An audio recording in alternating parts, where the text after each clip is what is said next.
রাষ্ট্রায়ত্ত ব্যাংকের কর্মীর বাড়িতে মিলল 10 কোটি টাকার হিরে। ব্যাংক কর্মীর বাড়ি থেকে উদ্ধার হচ্ছে 1 কোটি টাকার সোনা।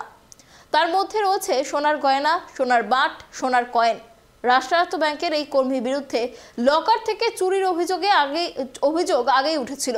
গ্রেপ্তার হয়েছিলেন দুজন। এর আগে ধৃত ব্যাংক কর্মীদের কসবা এবং নিউটাউনের বাড়িতেও চলে তল্লাশি। এই বিষয়ে বিস্তারিত কথা বলবো, আমাদের সাথে রয়েছে আমাদের প্রতিনিধি অভ্রদীপ।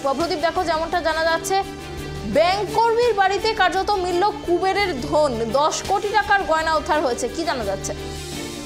একদমই দেখো, রাষ্ট্রায়ত্ত ব্যাংক কর্মীর বাড়ি থেকে মিলল প্রায় 10 কোটি টাকার হিরে এবং ব্যাংক কর্মীর বাড়ি থেকে উদ্ধার হয়েছে প্রায় 1 কোটি টাকার সোনার গয়না। তার মধ্যে রয়েছে সোনার গয়না, সোনার বাট এবং সোনার কয়েন। রাষ্ট্রায়ত্ত ব্যাংকের এই কর্মীর বিরুদ্ধে লকার থেকে চুরির অভিযোগ উঠেছিল।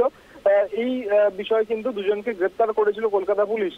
এর আগে ধৃত ব্যাংক কর্মীর কসবা এবং নিউটাউনের বাড়িতে তল্লাশি অভিযান চালানো হয় কলকাতা পুলিশের তরফ থেকে। সেখানে থেকে উদ্ধার করা হয়েছিল 60 লক্ষ টাকার গয়না, 30 লক্ষ টাকার নগদ, এছাড়াও 45 লক্ষ টাকার কেনা গাড়ি এবং একটি ব্যাংক অ্যাকাউন্ট থেকে প্রায় 50 লক্ষ টাকার সম্পত্তির হদিশ পাওয়া গিয়েছিল।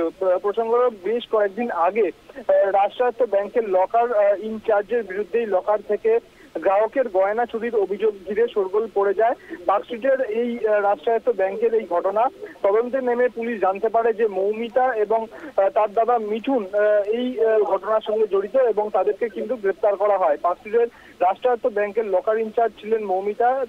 তিনি এবং তার দাদার বিরুদ্ধে অভিযোগ ওঠে যে লকার থেকে যে গয়না, সেই গয়না কিন্তু তারাই চুরি করেছেন। যারা এই ব্যাংকের লকারে গয়না রাখতেন তাদের ভুল বুঝিয়ে চাবি নকল করে গয়না চুরি করতেন মৌমিতা এবং মিঠুন।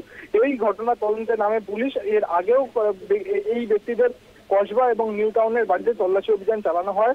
এরপর ফের কসবার আরেকটি বাড়িতে তল্লাশি অভিযান চালায়। সেখান থেকে প্রায় উদ্ধার হয় কোটি কোটি টাকার হীরের গয়না এবং কোটি টাকার সোনার গয়না, সোনার বাট সহ একাধিক মূল্যবান সম্পত্তি।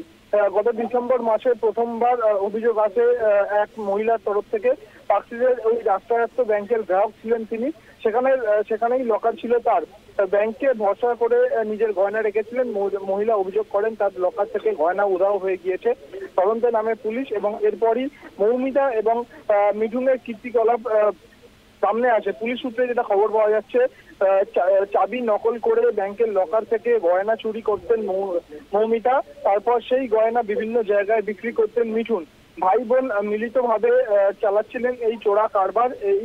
এই ঘটনার ফলে কিন্তু দুজনেরই কলকাতা শহরের বিভিন্ন স্থানে বেশ কয়েকটি জায়গায় বাড়ি রয়েছে এবং কসবা এবং নিউটাউনে দুটি বাড়িতে হানা দিয়েছিল পুলিশ। সম্প্রতি কসবার এই আরেকটি বাড়িতে তল্লাশি অভিযান চালিয়ে সেখান থেকে কিন্তু এই প্রায় 10 কোটি টাকার সোনা, হিরে এবং 1 কোটি টাকার সোনা উদ্ধার করা হয়েছে। অনেক ধন্যবাদ অভ্রদীপ আমাদের সঙ্গে থাকার জন্য।